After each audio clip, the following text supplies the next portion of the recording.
चलो। नमस्कार दोस्तों, मैं राम कुमार गुप्ता, हेडलाइन 24/7 न्यूज में आप सभी का स्वागत है। आज हमारे साथ संतोष जी है, विशेष न्यूज एनालिसिस के माध्यम से आज नमस्कार। हम आप लोग के पास जुड़े हुए हैं। और संतोष जी बताएंगे कि हम लोगों ने जो एक महीना पूरा चुनाव में बिताया और मुंबई, महाराष्ट्र, सभी विधानसभा में जहां जहां जाकर के पॉलिटिकल एनालिसिस की और लोगों के बीच बातचीत की, जो कैंडिडेट जीते हैं, जो नहीं जीते हैं, उनको लेकर की बातचीत की गई। क्योंकि महाविकास अघाड़ी जो उम्मीद कर रही थी कि उनको ज्यादा सीट आने वाली है, लेकिन सीट नहीं आई, और महायुति जो उम्मीद नहीं कर रही थी, उनको ज्यादा सीट आई।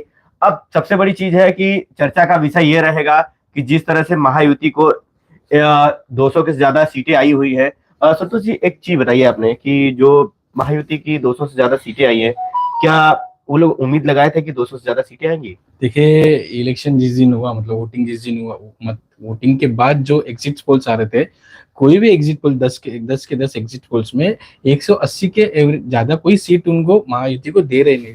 लेकिन हमने ये नहीं सोचा था कि अजित पवार की जो राष्ट्रवादी कांग्रेस पार्टी है वो इतना अच्छा परफॉर्म करेगी। उन्होंने इतना अच्छा परफॉर्म करे 40 सीटें, जबकि एनालिसिस से लगा रहे थे कि 10 से 12 सीट वो लाएंगे। वहां पे जो पिकअप पकड़ा है, फिर शिवसेना की जो 57 सीट्स है, वो भी कहीं ना कहीं जनता ने ये तय कर दिया कि असली शिवसेना कौन है। तो फिर बीजेपी है, बीजेपी को भी कोई भी 120 या 120 से सीट ज्यादा कोई नहीं दे रहा था, लेकिन बीजेपी का अपने आप में 134 पे जाना, बहुमत के करीब जाना, ये बहुत बड़ी बात है। लेकिन मैं ये भी कहूंगा राम जी कि महाविकास आघाड़ी के जो नेतागण जो इस इलेक्शन की प्रक्रिया में जो शामिल थे, उनको कहीं ना कहीं मंथन करना चाहिए कि किस वजह से हुआ और क्या गलती हुई उनकी, क्या कैलकुलेशन में उनका जो गलती हुआ है। और उनको, मुझे ऐसा लगता है, मेरा वैयक्तिक ये कहना है कि वो उनको इस्तीफा देना चाहिए तुरंत, और इसके पीछे जो रणनीति है फिर आगे से बड़ा रणनीति बना के आगे बढ़ना चाहिए उनको। दूसरी चीज है कि जो बड़े बड़े दिग्गज है, जो अपनी साख नहीं बचा पाए, महाराष्ट्र के बड़े बड़े दिग्गज कहे जाते हैं, यहाँ के जो नेता है वो अपनी साख नहीं बचा पाए, वो तक हार गए। और सबसे बड़ी चीज है कि उनको सोचना पड़ेगा कि जिस तरह की रणनीति थी, वो किस रणनीति पे काम कर रहे थे, किस तरह का उनका सोच था, क्या अहम में डूबने के बाद ये चुनाव का प्रकरण हुआ, और किस चीज का महायुति को फायदा हुआ, जिस जो नए नए योजनाएं लाए, क्या उसका फायदा हुआ? देखो, जैसे आपने पहला क्वेश्चन पूछा कि बड़े बड़े नेता दिग्गज इसमें हार चुके हैं, लेकिन मेरा एनालिसिस ये कहता है कि जैसे बाला साहेब थोरात हो गए संगमनेर से, पृथ्वीराज चौहान हो गए कराड़ से, फिर बाद में यशोमती ठाकुर हो गई अमरावती से। इनको क्या हुआ ना कि ये महाराष्ट्र स्टेट पॉलिटिक्स में आने आने से उनके कहीं ना कहीं वहां पे काम या लोगों में जाना या प्रचार करना वो कम हो चुका होगा, या तो फिर वो एकदम अति आत्मविश्वासित थे कि नहीं, मेरा तो यह सीट कंफर्म है, तो यहाँ से तो मैं आने वाला हूँ। मैं स्टेट पॉलिटिक्स में सीटों के बंटवारे में, बाला साहेब थोरात भी देख रहे थे कि सीटों के बंटवारे में पूरे की पूरे उनका ये था, मतलब मिल के जो भी मीटिंग्स हो रहे थे, जो भी ये हो रहे थे, तो बाला साहेब थोरात का पूरा उसमें ये था। और फिर पृथ्वीराज चौहान थे, पृथ्वीराज चौहान पे भी आप देखोगे पूरा जब सीट के बंटवारे इलेक्शन की प्रक्रिया में पूरा वो झोंक चुके थे, तो कहीं ना कहीं अपने सीट पे वो ध्यान नहीं दिया, ऐसा मेरा वैयक्तिक कहना है।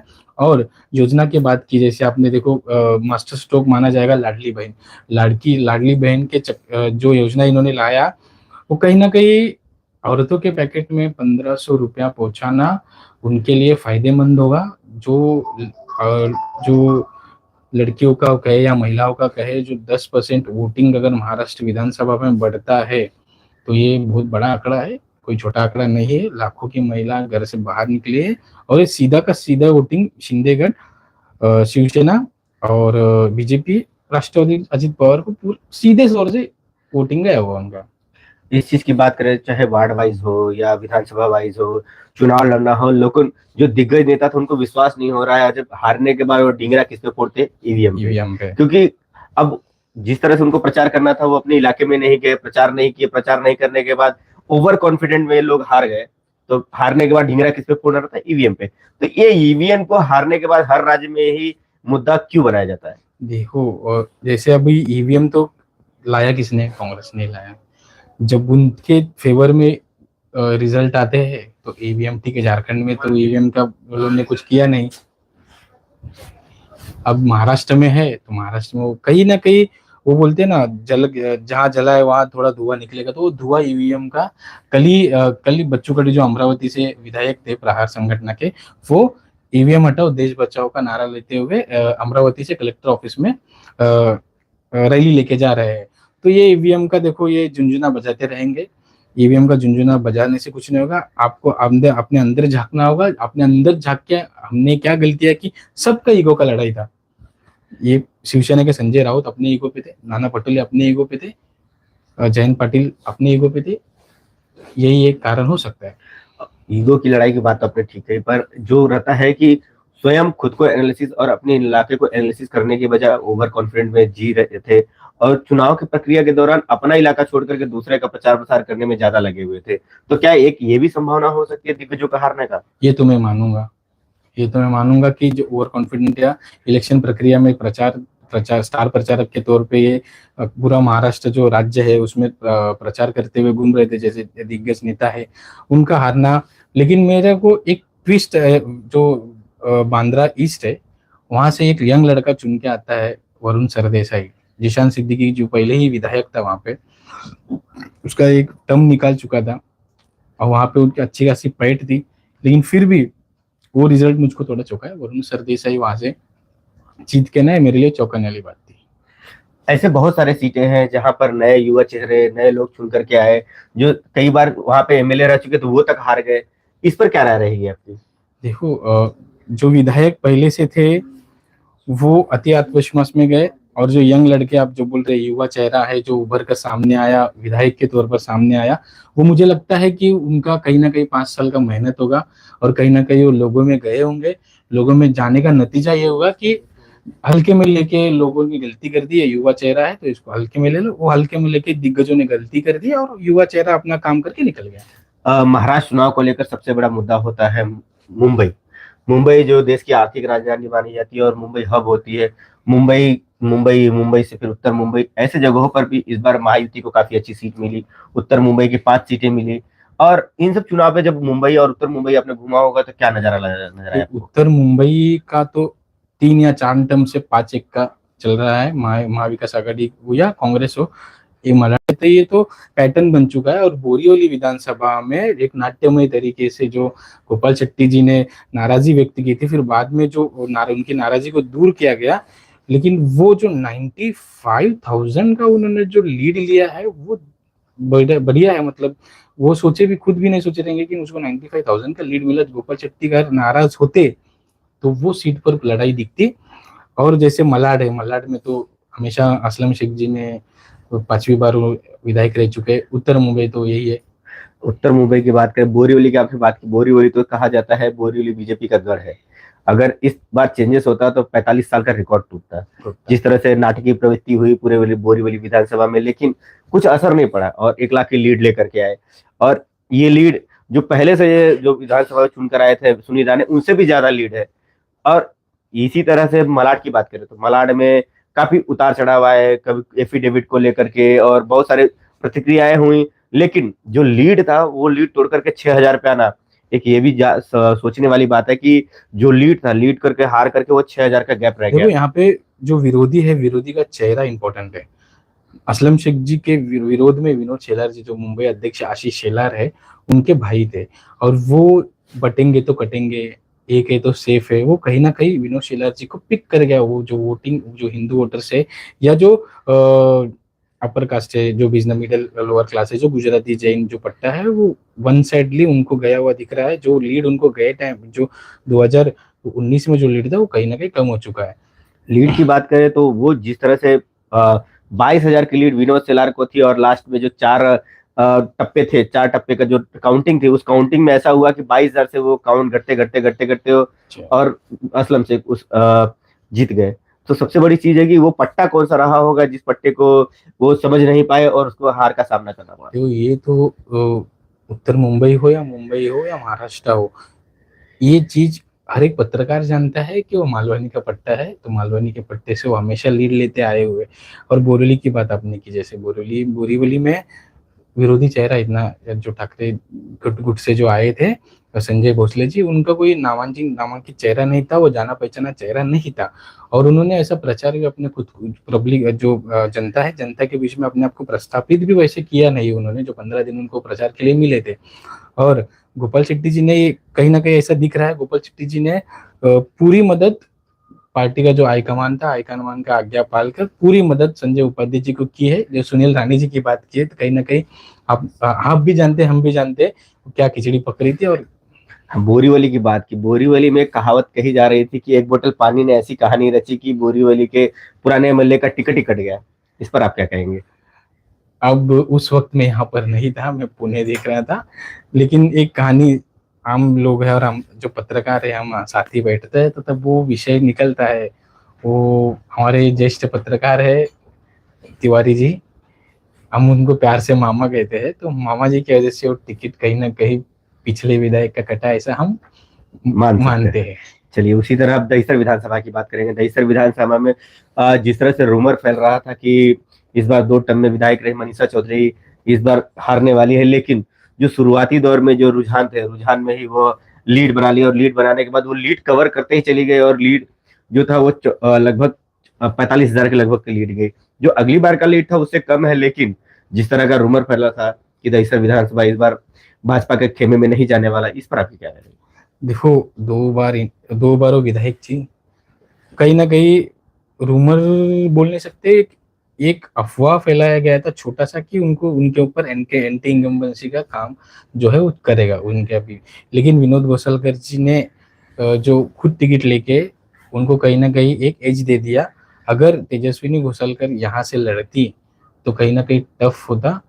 खुद मनीषा चौधरी भी मेरे ख्याल से कहेंगे कि अगर तेजस्विनी घोषालकर जी लड़ती तो दहिसर विधानसभा में लड़ाई देखने जैसी होती। और इसी तरह अगर बात करें मागाठाणे विधानसभा की, ये तीसरे टर्म है जहां पर शिवसेना सिंधेगढ़ से आमदार बने हैं प्रकाश सुरवे जी। चुनाव के दौरान सबसे बड़ी चीज थी कि टिकट लेट मिलना एक ये भी लाजमी होता है कि चुनाव प्रचार के लिए समय कम मिलता है, और मागाठाणे में भी यही हुआ, आखिरी समय पे टिकट मिला, और मिला तो उतेश पाटेकर जी को वहां से टिकट मिला, लेकिन वो जो मार्जिन का गैप है वो कवर नहीं कर पाए। वो मार्जिन 90,000 के लगभग चला गया, सॉरी 44,000 के लगभग मार्जिन हो गया।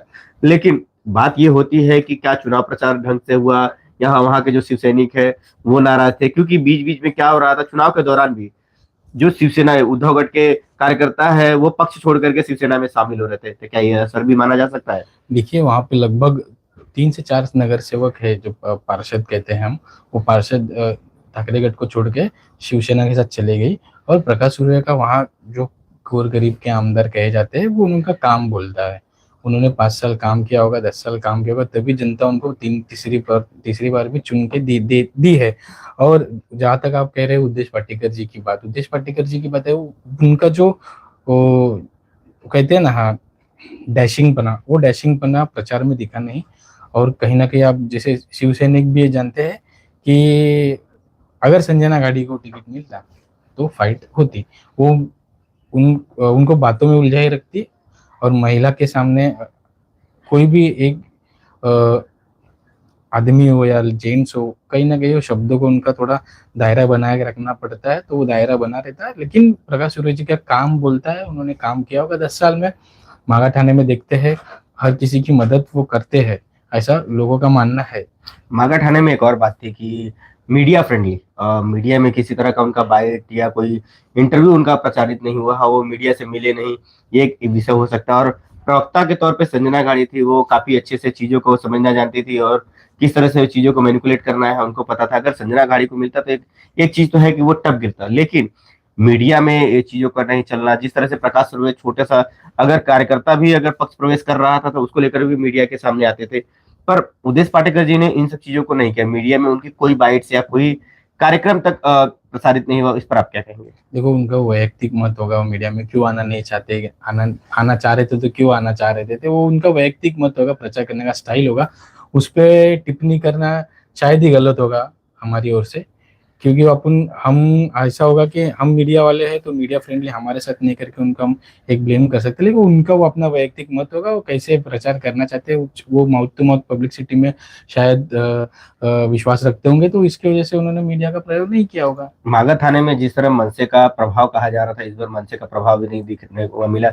नयन कदम जो अगले 2019 के विधानसभा चुनाव में लगभग 44,000 वोट लिए थे, इस बार उनको 20,000 ही वोट मिला, तो ये वोट भी क्या शिवसेना को गया? उनको मेरे ख्याल से 2019 में कुल 41,000 उनको वोट मिले थे, लेकिन उनका अभी तो सीधा लगभग आधा हो चुका, 20,000 के करीब उनको, 21,000 के करीब उनको वोट मिले। तो 20,000 का जो गैप है वो बहुत बड़ी गैप है। वो नयन कदम जी के साथ, मनसे के साथ ऐसा होना नहीं चाहिए था, लेकिन उनका देखो ये कहा जा सकता है कि वोट वोट सीधा शिवसेना शिंदे को, प्रकाश सूर्य जी को गया है वो, क्योंकि ठाकरे गट का जो वोट था वो और बढ़ सकता था, लेकिन वो आप जैसा बोल रहे हो कि कुछ कमियां थी, वो कुछ कमियों की वजह से वो बढ़ी नहीं। और इनका जो वोट है 20,000 का, वो पूरा का पूरा, मुझे ऐसा लगता है, मेरा वैयक्तिक मत है कि ये पूरा का पूरा शिफ्ट होके प्रकाश सूरज को मिला है। अब उसी तरह बात करेंगे कांदीवली विधानसभा की। कांदीवली विधानसभा में तीसरा टर्म रहा अतुल भातखलकर जी वहां पे विधायक चुन करके आए, और वहां पे कांग्रेस के अपोजिट में उनके कैंडिडेट थे। वो लीड ही केवल 20,000 की मिली, उनको 40,000 वोट मिले हैं, और वो तो बड़ी बात हो गई कि अचानक टिकट दिया गया और उसके बाद प्रचार शुरू किया। प्रचार में भी वो मीडिया के सामने नहीं आए और इंटरव्यूज जारी नहीं किए। और अतुल भातखलकर जी काफी अच्छा परफॉर्म कर रहे थे, वो गली गली हो चाहे कुच्चा कुच्चा हो, हर जगह पर जाकर के, रथ यात्रा हो चाहे पद यात्रा हो, हर जगह निकाल रहे थे। जो अगली बार का लीड था उसको भी तोड़ करके वो आगे निकल गए। इस पर आप क्या है? देखिए, मेरा ऐसा मानना है, कांग्रेस पार्टी जो है, कांग्रेस पार्टी को अपना स्टाइल बदलना हो। अभी अभी भी वो 80s की पॉलिटिक्स कर रही है, थोड़ा मॉडर्न पॉलिटिक्स में आना चाहिए, मीडिया फ्रेंडली होना चाहिए। मीडिया फ्रेंडली उनके कैंडिडेट्स जो है उनको, मतलब क्या बोल सकते हैं कि उनके इर्द गिर्द जो लोग हैं उनको ऐसे माहौल में शामिल कर लेते कि उनको ऐसा लगता है कि हमने ये सीट निकाल चुकी, जबकि उनको हकीकत बताना जरूरी है। ग्राउंड लेवल रियलिटी क्या है, आप कहाँ हो और सामने वाला जो है आपका कॉम्पिटिटर वो कहाँ है। तो अतुल भातखलकर जी तो देखो तीसरी टाइम विधायक चुन के आ चुके हैं, जो पिछला जो लीड था वो भी उन्होंने क्रैक कर दिया।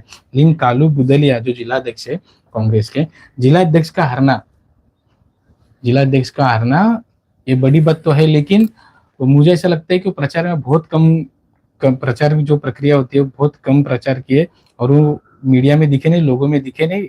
और कांदिवली जो ऐसा पट्टा है कि उनका क्षेत्र नहीं है, वो कांदिवली पूर्व जो उनका क्षेत्र भी नहीं है, तो इस वजह से वो, मुझे लगता है कि उनको हार का सामना करना पड़ा है। दूसरा बात करेंगे चारकोल विधानसभा की। चारकोल विधानसभा में यही देखने को मिला है, चौथी टर्म योगेश सागर वहां से चुन करके आए।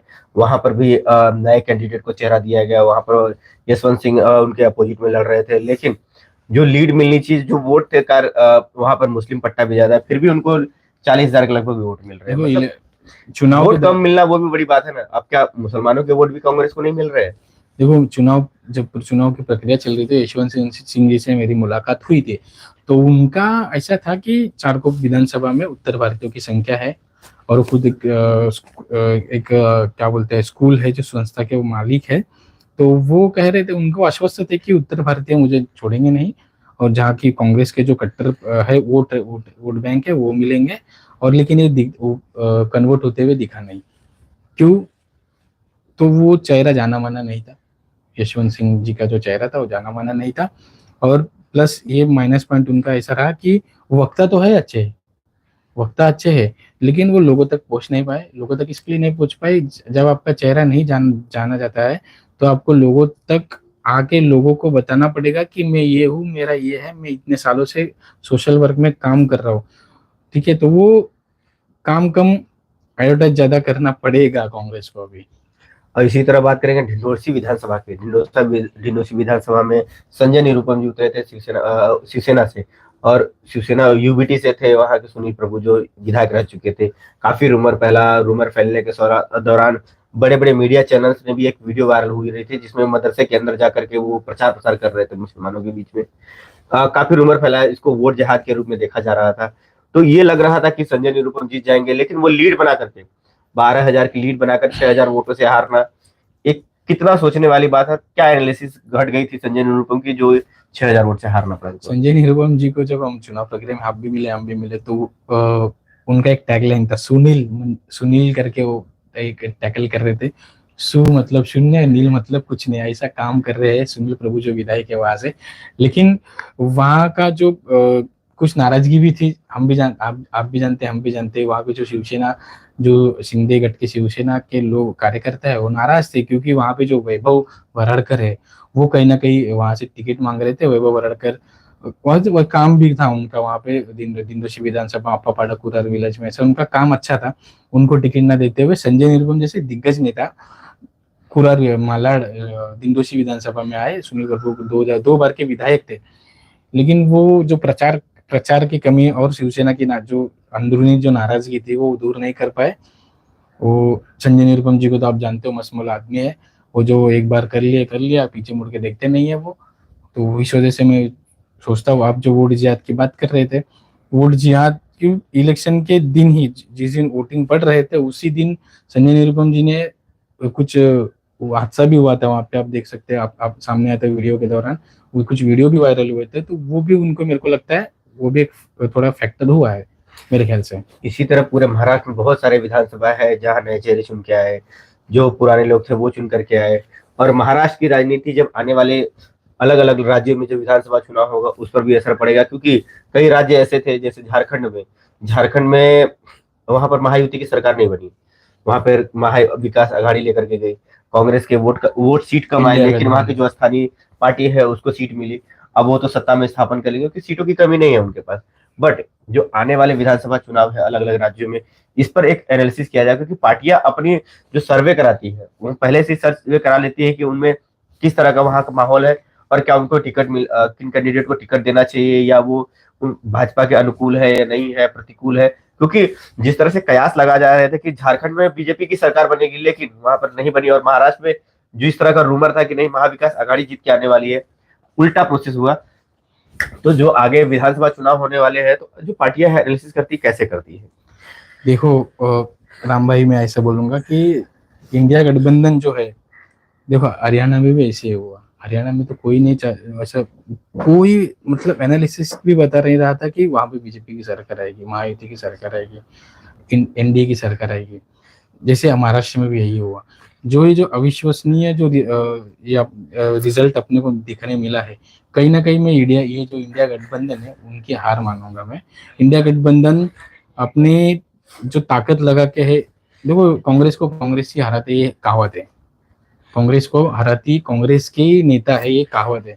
लेकिन वो कांग्रेस को अपने अंदर झांकना होगा कि जो चुनाव प्रक्रिया में जो जो लीड करते हैं, जो नेता गण है जो लीड करते हैं, उनको कहीं ना कहीं, मेरे ख्याल से, मैं बहुत बड़ी बात कर रहा हूँ शायद, छोटा मुंह बड़ी बात, उनको साइडलाइन करके युवा चेहरा है जो जो अभी के मॉडर्न पॉलिटिक्स जैसे करना जानते हैं, उनको सामने लेके आके टैकल करना होगा। सोशल मीडिया पे ध्यान देना होगा। सोशल मीडिया पे कहीं इंडिया गठबंधन दिखता नहीं है, खाली ट्विटर पे ट्वीट करते हैं, ग्राउंड पे दिखते नहीं है। तो ये कहीं ना कहीं मुझे मुझे लगता है कि इंडिया गठबंधन की हार है। और सबसे बड़ी चीज है, महाराष्ट्र की जीत के बाद देवेंद्र फडणवीस ने एक ट्वीट किया था जिसमें कहा था उन्होंने कि एक है तो सेफ है, मोदी है तो मुमकिन है।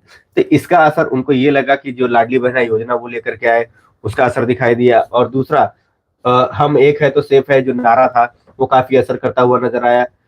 तो इसमें क्या लगता है, ये जो नारा है या जो लाडली बहना योजना है, क्योंकि महिलाओं के वोट में 10% का भी इजाफा होना, लाखों का वोट जो इजाफा हुआ है, इसका असर तो हुआ होगा। देखिए कहावत है, बड़े बुजुर्ग कहते हैं, किसी के घर में घुसना हो तो महिलाओं से घुसो, ठीक है। और आदमी से जो जेंट्स होता है, आदमी होता है, अगर उससे कुछ बात कर लें तो पेट से घुसो, बराबर है। तो घर में जो महायुति की जो सरकार है वो बराबर महिलाओं से थ्रू हर एक घर में पहुंची। महिलाओं को 1500 रुपए जो लाडली बहन से जो योजना के अंतर्गत जो मिले, महिलाओं ने उसका लाभ भी उठाया। और जो है, जिसके प्रति जो उनको वफादारी दिखानी थी वो दिखा चुके, वोट कर पड़ेगा। क्योंकि महिलाओं को पहले तो रक्षाबंधन से पहले उनको लाडली बहना का लाभ मिलना, दिवाली फिर में दिवाली से पहले लाभ मिलना, और वो भी 3 महीने का लाभ एक साथ मिलना, वो बड़ी बात थी। बड़ी तो बात। महिलाओं को मिलने के बाद अब जो योजना उन्होंने बोला था कि 1500 की जगह 2100 कर देंगे, तो क्या लगता है ये योजना आगे जारी रहेगी? अब देखो, वो अभी तो सरकार के ऊपर है, सरकार क्या करना कहना चाहती है। लेकिन विरोधक तो ये कहेंगे कि अभी तो बंद होगा, विरोधक का तो क्या कहना है। तो अब तो देखिए, अब हमने इतना सारी चर्चा की, महिलाओं से ले हो गया, युवा हो गया, और नेताओं की भी बात की। अब सवाल ये रहेगा कि क्या जिस तरह पत्रकार जिस नजरिए से देखता है चुनाव को, नेता भी उसी तरीके से देखते हैं जो ग्राउंड पे जाके काम करते हैं। तो क्या लगता है कि नेताओं को ग्राउंड पे ध्यान देना चाहिए या बस खाली मीडिया पे ध्यान देना चाहिए? देखो दोनों जरूरी है।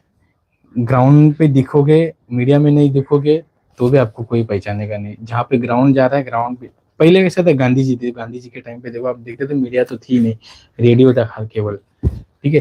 तो वो टाइम अलग था। अब वो टाइम के हिसाब से आप नहीं चल सकते, आप खाली काम नहीं कर सकते, आपको मीडिया में दिखता है वो बिकता है।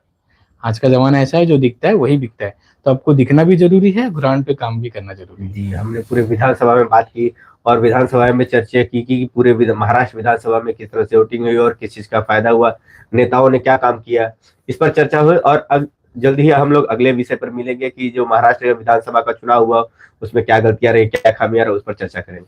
नमस्कार। नमस्कार।